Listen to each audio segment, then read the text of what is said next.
Hello, English learners. Welcome back to Clarity English Podcast. I'm Emma, and I'm so happy you're here today. We have something really special prepared for you, and I have a feeling this episode is going to clear up a lot of confusion for many of you. Hello, everyone. I'm Mike. I'm genuinely excited about what we're discussing today. There's a grammar topic that confuses so many English learners, and honestly, it even confuses some native speakers. But by the end of this episode, you're going to understand it completely. Before we jump into our main topic, I want to ask you something, Mike. Have you ever felt confused about which word to use in a sentence? Like, have you ever hesitated because you weren't sure if it was the right choice? Oh, absolutely. There are definitely moments where I pause and think about which word is correct, and that's completely normal. Even people who speak English every day sometimes have to think about these things. That's reassuring to hear. Today, we're going to focus on something that causes exactly that kind of confusion for many learners. Four words that look very similar and sound somewhat similar, but they have completely different purposes and meanings. The words we're talking about are who, whom, whose, and whose. And I know for a lot of people, these four words feel like they're basically the same thing, but they're not. They're distinct. And once you understand how to use them correctly, your English is going to sound so much more confident and fluent. I think what makes this topic challenging is that these words look so similar. They all start with who. They're all spelled similarly, so the brain gets confused and thinks they must be similar in meaning or function. That's exactly what causes the confusion. The similarity in spelling makes people think they're interchangeable, but they're really not. Each word has a very specific job to do in a sentence. And here's something important. This is not just about being grammatically correct. When you use these words correctly, you sound more educated, more credible, more professional. It makes a real difference in how people perceive you. Whether you're writing an email for work, having a conversation with someone important, or just trying to communicate clearly, using these words correctly matters. So here's what we're going to do today. We're going to break down each word individually. We're going to look at examples. We're going to practice. And by the time we finish, these four words are going to feel much more natural to you. Let's make this clear and understandable for everyone. All right, before we dive into each word separately, let's talk about the bigger picture. Why do these four words exist in English? What purpose do they serve? That's a great starting point. The reason these four words exist is because English is very particular about grammar and function. Each word does something different, and the language needs different words for those different jobs. So it's not random. It's not like the English language just created extra words for no reason. There's actually a logical structure here. Exactly, and that's what makes this easier to understand. When you see the logic behind it, it stops feeling like random memorization and starts feeling like it makes sense. Okay, so here's the big picture. Out of these four words, two of them are about asking or referring to people. That's who and whom. And two of them are about possession or showing that something belongs to someone. That's whose and whose. Right, so we have two categories here, question words and possession words. And within each category, there are two slightly different uses. And that's really the key to understanding this. You're not trying to memorize four random words. You're understanding two categories, and within each category, you're understanding the subtle difference.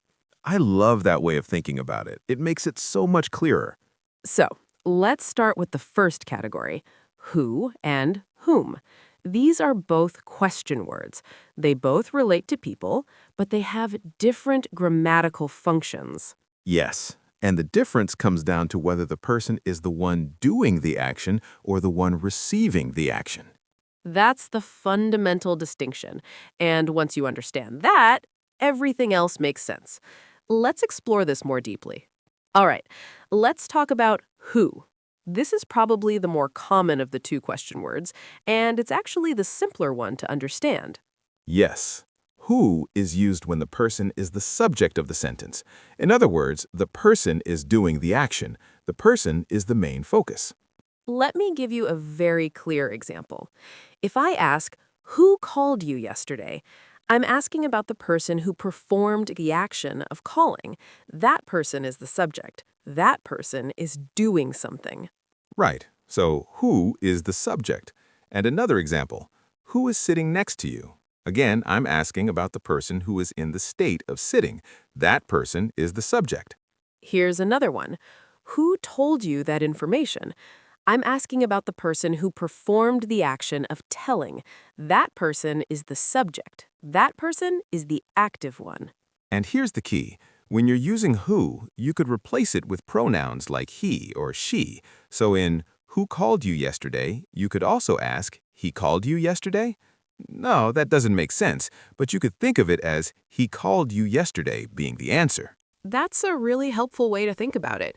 If you can replace the question word with he or she, then you're using who. If it wouldn't make sense with he or she, then you need a different word. Exactly. Who is for the person who is the subject, the active person, the one doing the action. Let's practice this with more examples. Who is your best friend? I'm asking about the person who has the status of being your best friend. The person is the focus. Who arrived at the party first? The person who arrived, the person who performed the action of arriving. Who knows the answer to this question? The person who possesses knowledge. The person who knows. See, in every case, the person is the subject. The person is the active one. That's when you use who. So here's the rule for who. Use it when the person is the subject of the sentence, when the person is doing the action, when the person is the main focus. Simple, clear, and easy to remember once you see the pattern. Now let's talk about whom. This is the one that confuses people the most because it's less common in everyday speech, but it's still important to know and understand. Whom is used when the person is the object of the sentence. In other words, the person is receiving the action. Something is being done to the person. Let me give you a clear example. Whom did you call yesterday? Here, I'm asking about the person who received the action of being called. I called someone. That someone is the object. That's whom. Another example, whom did you see at the store? I'm asking about the person who was seen. You saw someone. That someone is the object. You could say, I saw him, and him is the object pronoun, so you use whom. That's the connection. If you can replace whom with an object pronoun like him, her, or them, then you're using whom. Exactly. That's the trick. Replace whom with him or her, and if it makes sense, you're using the right word. Let me give you more examples. Whom do you trust the most? You trust someone. That someone is the object. You could say, I trust him, so you use whom. Whom are you going with to the concert? You're going with someone. That someone is the object. You could say, I'm going with her, so you use whom. Whom should we invite to the party? We should invite someone. That someone is the object. We could invite them, so you use whom. And here's something important.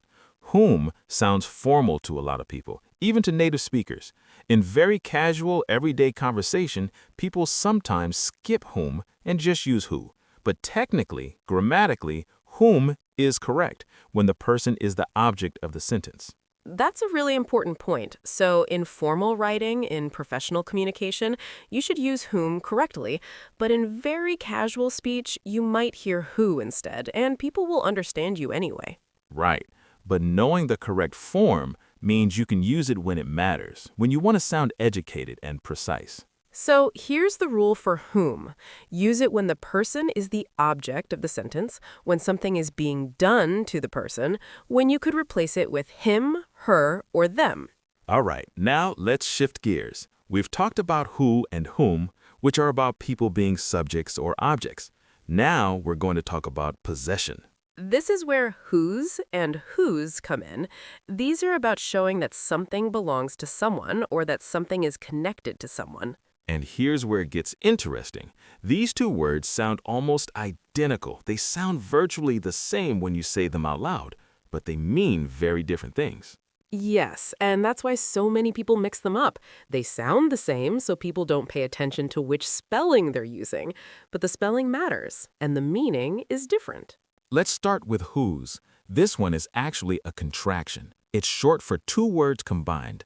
Right, whose is who plus is. When you put them together and shorten it, you get whose. The apostrophe shows that letters have been removed. So, when you use whose, you're really saying who is.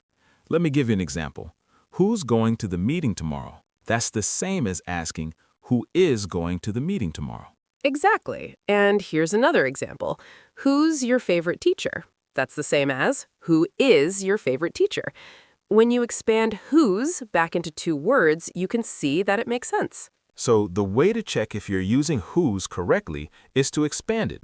If you say the sentence with who is instead of whose, does it make sense? If it does, then whose is correct. That's the perfect test. Let me give you one more example. Who's been absent from work? Expand it. Who is been absent from work? That's not quite right. But who has been absent makes sense. So actually, whose can be who is or who has. Good point. Whose can contract who is or who has. Both are correct, and in both cases, you can expand the contraction and understand what you're saying. So whose is always a contraction. It always means who is or who has, and you can always expand it to check if you're using it correctly. Now, let's talk about whose. This is the possession word that actually shows that something belongs to someone. Whose means belonging to whom or of whom. It shows possession or ownership. Let me give you a clear example. Whose book is this? I'm asking whose book it is. I'm asking who owns or possesses this book. That's whose. Another example. Whose car are we taking to the event? I'm asking whose car it is. I'm asking who owns this car. You could answer, it's Mike's car, or it's his car. Here's another one. Whose phone is on the table? I'm asking who owns this phone. Who does it belong to? And here's the key difference from whose. With whose, you're not saying who is. You're showing possession. You're asking or stating that something belongs to someone. So the test is different. If you try to expand whose into who is, it won't make sense. Whose book is this? No, that doesn't work. But whose book is this makes perfect sense. Right. Whose is not a contraction. It's a standalone word that means possession. Let me give you more examples to make this really clear. Whose ideas are these? I'm asking who these ideas belong to. That's possession. Whose responsibility is it to finish the project? I'm asking who should take responsibility. Who does this responsibility belong to? I don't know whose homework this is. Someone's homework is here, and I'm asking whose it is. Who does it belong to? So whose is about ownership, belonging, possession. It answers the question, who does this belong to? All right, let's do a comparison to make this even clearer. Let's compare whose and whose side by side so you can really see the difference. That's a great idea. Let's look at them together. Okay, here's the first sentence. Who's the person who took my wallet? Here, whose means who is. The sentence is asking, who is the person who took my wallet? Now here's a similar sentence. Whose wallet was taken yesterday? Here, whose is a possession word. I'm asking whose wallet was taken. Who does the wallet belong to? Do you see the difference? In the first one, whose equals who is. In the second one, whose shows possession. Let me give you another pair. Who's been waiting outside? This is who is contracted. I'm asking who is waiting outside? Now, whose car is parked outside? This is possession. Who owns the car? That's whose. And here's another pair. Who's your roommate? This is who is contracted. I'm asking who is your roommate? And whose roommate is coming to visit? This is possession. Who does the roommate belong to? Whose roommate is it? See the pattern? Whose is always who is or who has contracted. Whose is always about possession. And the easiest test, if you can expand whose into who is or who has and it makes sense, use whose. If it doesn't work, use whose. Now let's revisit who and whom with some more detailed examples so you really feel confident using them. Yes, and I want to give you some practical examples from real conversations and real situations. All right, let's think about a work situation. You're in a meeting and there's a discussion about a project. Someone says, "Who is leading this project?" The answer might be, Mike is leading the project. The person is the subject. The person is doing the action. So who is correct? But if someone says, "Whom should we report to about the project?" That's different. We should report to someone. That someone is the object. That someone receives the action of being reported to. Right, and here's how you can test it. Replace whom with him. Should we report to him? Yes, that makes sense. So whom is correct? Let's try another scenario.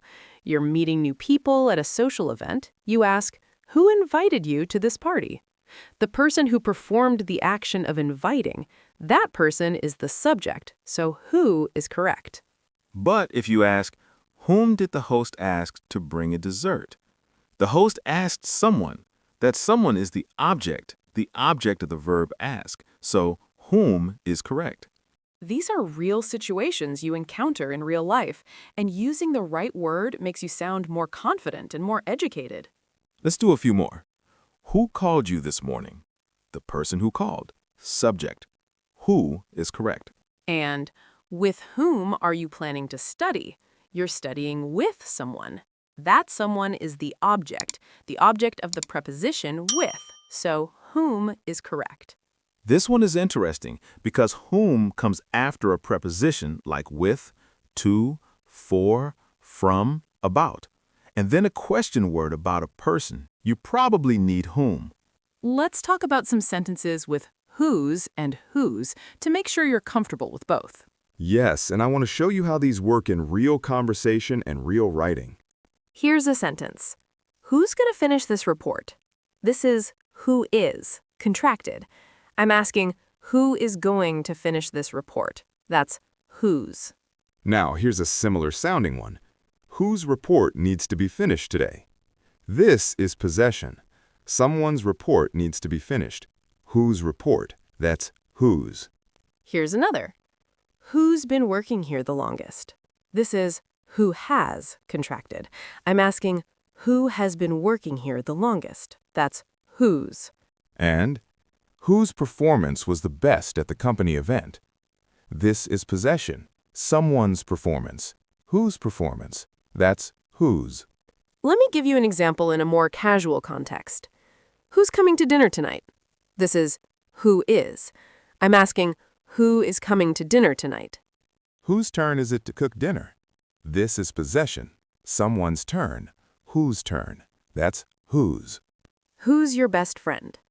Who is your best friend? That's whose. Whose best friend are you? Possession. You are someone's best friend. Whose best friend? That's whose. See how these work in natural contexts? Once you see them in use, they become clearer. Now let's do a comprehensive practice session. This is your chance to think through sentences and decide which word is correct. And you don't have to get them all right immediately. This is about practice and getting comfortable with the distinction. All right, first sentence. I'm going to give you an incomplete sentence, and you decide who, whom, whose, or whose. Blank is bringing the birthday cake to the party. What's your answer? Is it who, whom, whose, or whose? The answer is whose because you can expand it to who is bringing the birthday cake. The person is the subject doing the action. Next one. Blank, should I talk to about this concern? The answer is whom because the person is receiving the action. I should talk to someone. That someone is the object. Replace it with him to check. Should I talk to him? Yes, that works. Next. Blank cat is sleeping on the sofa. The answer is whose because you're asking who the cat belongs to. Someone's cat. Whose cat? That's possession. Next. blank been to Japan before? The answer is whose because you can expand it to who has been to Japan before. The person is the subject of the sentence. Next, blank is responsible for organizing this event. The answer is whose because you're asking about, wait, let me think about this. Actually, whose doesn't work here. Whose is responsible? No, that doesn't make sense. This is asking about the person who is responsible. The person is the subject, so the answer is whose, meaning who is responsible. Good correction. This one is tricky because it's close to possession, but it's really asking about a person's status or identity. Right. Whose is strictly about possession or belonging. Whose is about identity or status. Let me give you one more example. Blank, should I coordinate this project? The answer is whom, because the person is the object of the preposition with. You're coordinating with someone. That someone is the object. With whom means with what person. Now let's talk about common mistakes people make with these four words. Understanding the mistakes can help you avoid them. Yes, and again, no judgment here. These are mistakes that people make all the time because these words are so similar. Here's a very common mistake. Someone writes, "Who's the person in charge?" But this is incorrect. Right. They've confused whose with whose. But whose is possession, and you're not asking about possession here. You're asking about identity. You should say, who's the person in charge, meaning who is the person in charge. And here's another common one. Someone writes, "Whose is this?" But that's not right either. This is mixing up whose and whose. If you're asking who something belongs to, you need whose. Whose is this? Or more naturally, whose is it? That's asking what person owns this thing. And here's one with who and whom. Someone asks, "Who did you call yesterday?" But technically, this should be, "Whom did you call yesterday?" because the person is the object. Right. You called someone. That someone is the object. So technically, whom is correct. But as I mentioned earlier, in casual speech, people often use who, even when whom is technically correct. And here's another one. Someone says, "I don't know who to talk to about this." But grammatically, this should be, "I don't know whom to talk to about this." The person is the object of the preposition to, so whom is correct. But again, in casual conversation, people say who instead of whom. So the lesson here is, in formal writing, in professional communication, use the technically correct form. In casual speech, people will understand you even if you use who instead of whom. But it's good to know the correct form so you can use it when it matters. Let's talk about why it's important to get these words right, beyond just grammar rules. Yes, because it's not just about being correct, it's about how people perceive you. When you use these words correctly, you sound educated and thoughtful. You sound like someone who pays attention to details and who takes communication seriously. In professional settings, in job interviews, in formal writing, using these words correctly can make a real difference. It shows that you care about precision and clarity. And even in casual settings, when people hear you use these words correctly, it gives a positive impression. It shows confidence and knowledge. Exactly. These four words might seem like a small detail, but they actually have a big impact on how people perceive your English proficiency and your communication skills. And here's the beautiful thing. Once you understand the logic, these words are not that difficult. They're not random. They follow a pattern. Right. It's not memorization. It's understanding the function of each word.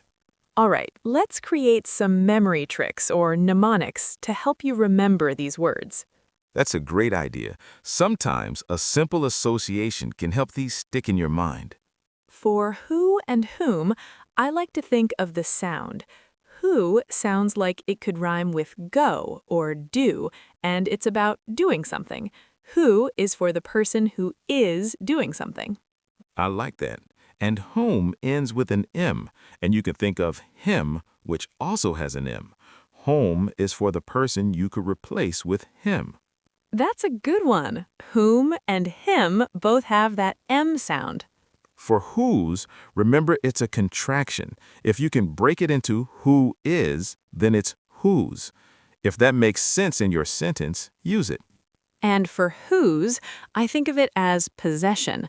The word is about something belonging to someone. Whose is possession.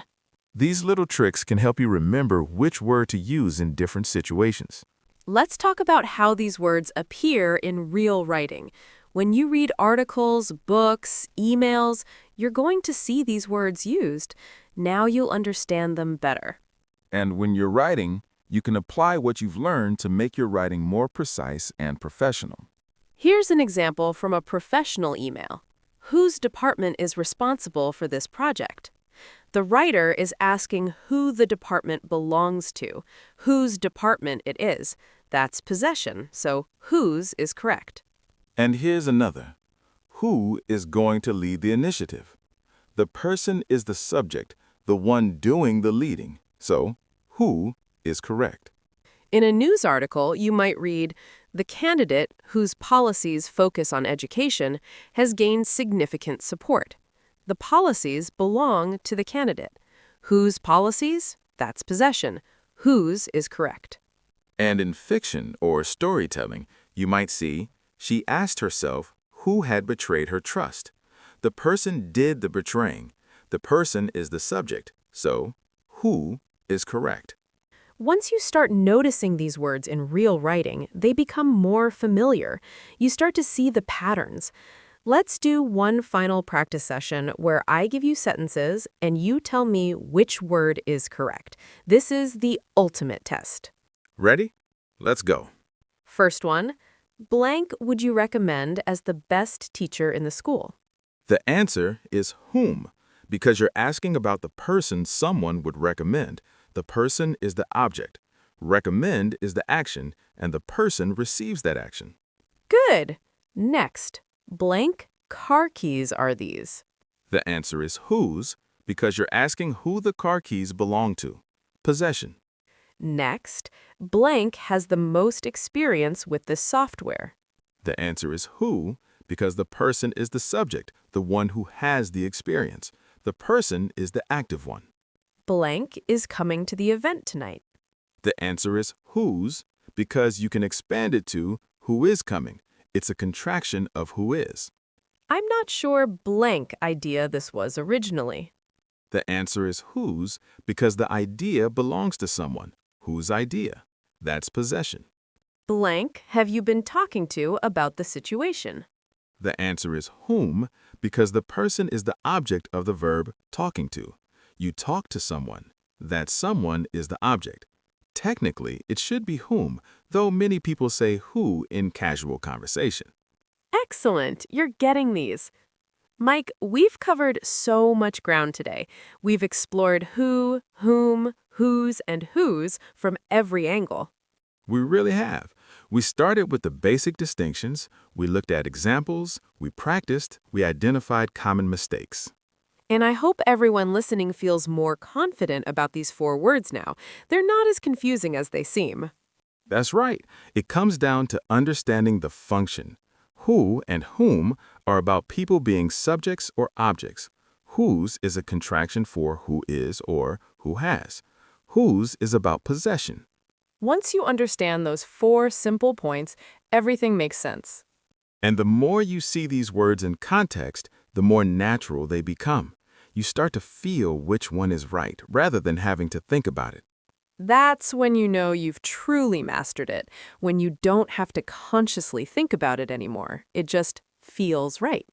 So keep an eye out for these words. Notice them when you read. Use them consciously when you write. The practice will pay off. If you found this episode helpful, please like it and leave a comment. Tell us which of these 4 words you found most confusing and whether this explanation helped clarify things for you. Your feedback helps us create better content that addresses what you need. And share this episode with anyone you know who's learning English. These are the kinds of questions that come up all the time, and this episode can help so many people. We'll be back soon with another episode that addresses different aspects of English grammar and conversation. Until then, keep practicing these words. Keep noticing them in real texts and real conversations. Keep pushing yourself to use them correctly, especially in formal writing. Your English is improving, and you should be proud of the effort you're putting in. Thank you so much for being here with us. We genuinely appreciate your time and your commitment to improving your English. You're doing great. Keep learning, keep growing. Take care, friends. See you next time. Take care, everyone. Keep speaking confidently, keep using these words correctly, and your English will continue to improve naturally.